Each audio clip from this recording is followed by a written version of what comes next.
好，跟住講下供應需求最後一個環節，亦都係最深嘅，就係供應需求同時改變嘅影響。咁呢啲情況呢，咁係選擇題呢同問答都會問嘅。咁比較深嘅原因，因為你睇到啦，係好多個交叉點，你要揾邊個係正確嘅答案。咁同時你亦都要判斷呢係供應同需求一齊改變嘅。咁我哋要揾啲關鍵嘅字眼咯。例如你見到咧，佢兩個 statement 嘅，兩個陳述嘅，咁你應該咧要醒水啲啦，收到咧係供應同需求同時改變嘅。咁第一個情況啦，就係話咧，我哋睇 MC 先啦，生產成本上升，其實成本咧係會影響供應嘅，供應係 S 啦。好啦，供應係會減少嘅。因為成本貴咗，做唔翻咁多嘢出嚟，咁我哋咧先畫第一條線咯，就係供應減少。好啦，咁你見到咧，我用咗紅色筆啦嚟表示供應減少啦。你見到咧個範圍已經收窄咗啦。咁我哋睇埋第二個因素啦，佢就話電動車安全咗，令到咧消費者對電動車嘅信心提高咗。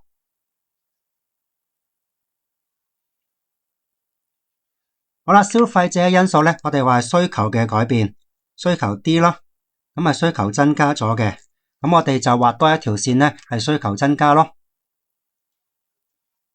好啦，結果就係需求由 D0 去到 D1，咁雖然題目有4個交叉點，但係用唔同顏色筆嘅好處咧，我哋揾到咧新嘅均衡點咧，應該就係 E2 啦，咁個答案咧就係 B 咯。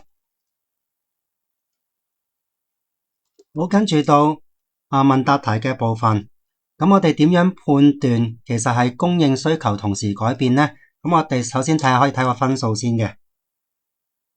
如果你見到7分咁多嘅話呢，咁你要自己執生啦，要知道呢應該係問同時改變，問兩樣嘢先會有7分嘅分數嘅。如果係淨係需求或者淨係供應改變呢，咁最多應該都係得4分嘅啫。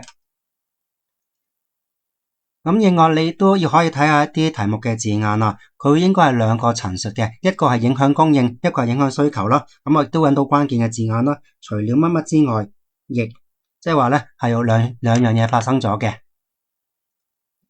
咁我哋睇到啦，佢問嘅主角就係未完稅嘅香煙，即係一啲叫非法嘅私煙啦，嘅交易量有咩影響？好啦，第一項就係增加煙草稅，即係話啲完稅煙咧貴咗咯，咁啲人會傾向咧會點樣啊？對私煙嘅需求，其實會買多咗係咪啊？因為煙草稅令到人唔買正版嘅煙啊嘛，就改咗買私煙咯，私煙嘅需求會增加。好啦，咁咯，你可以解釋一下啦。好啦，煙草稅咧會影響完稅煙貴咗嘅，咁啲人咪轉去買啲未完稅煙咯。咁你可以解釋個翻嘅關係啦，係替代品啦。好啦，另一個做法就係打擊販賣一啲未完稅嘅香煙，會影響一啲未完稅即係私煙嘅供應嘅，供應會減少咯，係咪啊？咁跟住會教大家一個技巧嘅，就係話咧兩樣嘢同時發生，點樣影響價格同埋數量。好啦，我哋首先單獨分析先。如果淨係需求增加，咁理論上咧價格應該會升嘅，一個商品嘅需求增加。好啦，如果淨係需求增加嘅數量咧，應該會增加嘅。咁我哋單獨分析先。咁然之後咧，又係啦，單獨分析供應嘅部分啦。如果淨係供應減少嘅，供應少咗啦嘛，咁價格應該會升，係咪啊？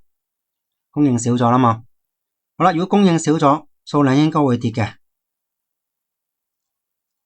做少咗啦嘛。好啦，咁然之後單獨分析完之後咧，然後先再拍埋，我哋揾出最後嘅結果。好啦，兩個因素都會令到價格上升嘅，咁所以結論一定係升啦。好啦，一個令到數量升，一個令到數量跌，所以如果 MC 其中一個選項呢，你應該係揀不能確定，因為我哋唔知邊個影響大啲。但係今次嘅題目呢，就唔係不能確定啦，因為呢，佢冇咁多時間啊，要你3個情況都畫晒啊，佢俾咗個結論你啦，就係話呢，我哋今次要個數量係要上升嘅，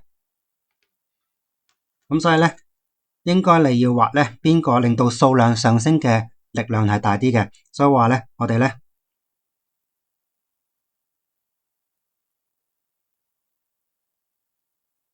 供應要增加得多啲，令到需求增加嘅幅度大啲，令到個數量呢，最後都係上升嘅。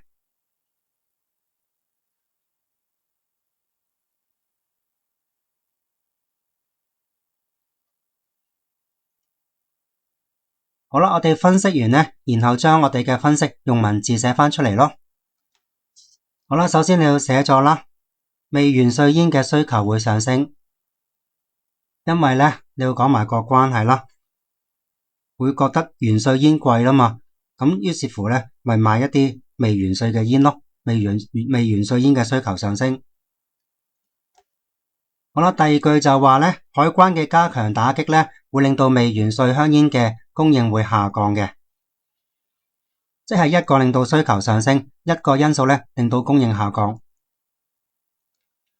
好，第三部分就係話我哋分析咗啦，如果需求上升嘅幅度，即係呢度啦，係大於供應下降嘅幅度，即係呢度啦。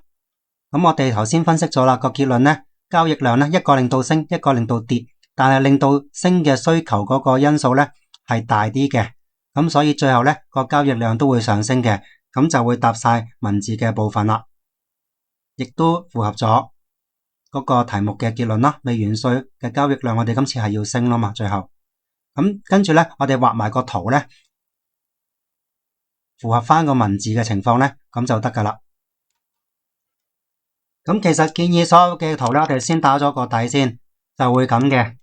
需求一定係向下啦，供應呢，正常嚟講係上升啦，不過要睇清楚題目，有時會打洞嘅。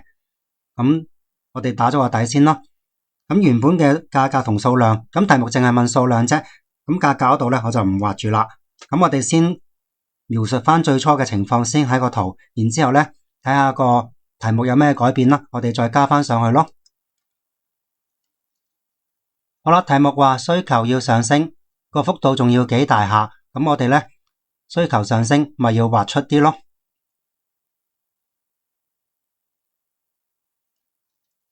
好啦，跟住供應減少，但係幅度細啲，供應減少向左邊褪咯，咁我哋唔好褪咁多啦。好啦，咁於是乎新嘅均衡數量喺邊度啊？應該就係 S1 同 D1 個相交嘅地方啦。好啦，咁最後嘅答案個數量咪會增加咗咯，即係上升咯，即係交易量上升啦，符合咗題目嗰個講法啦。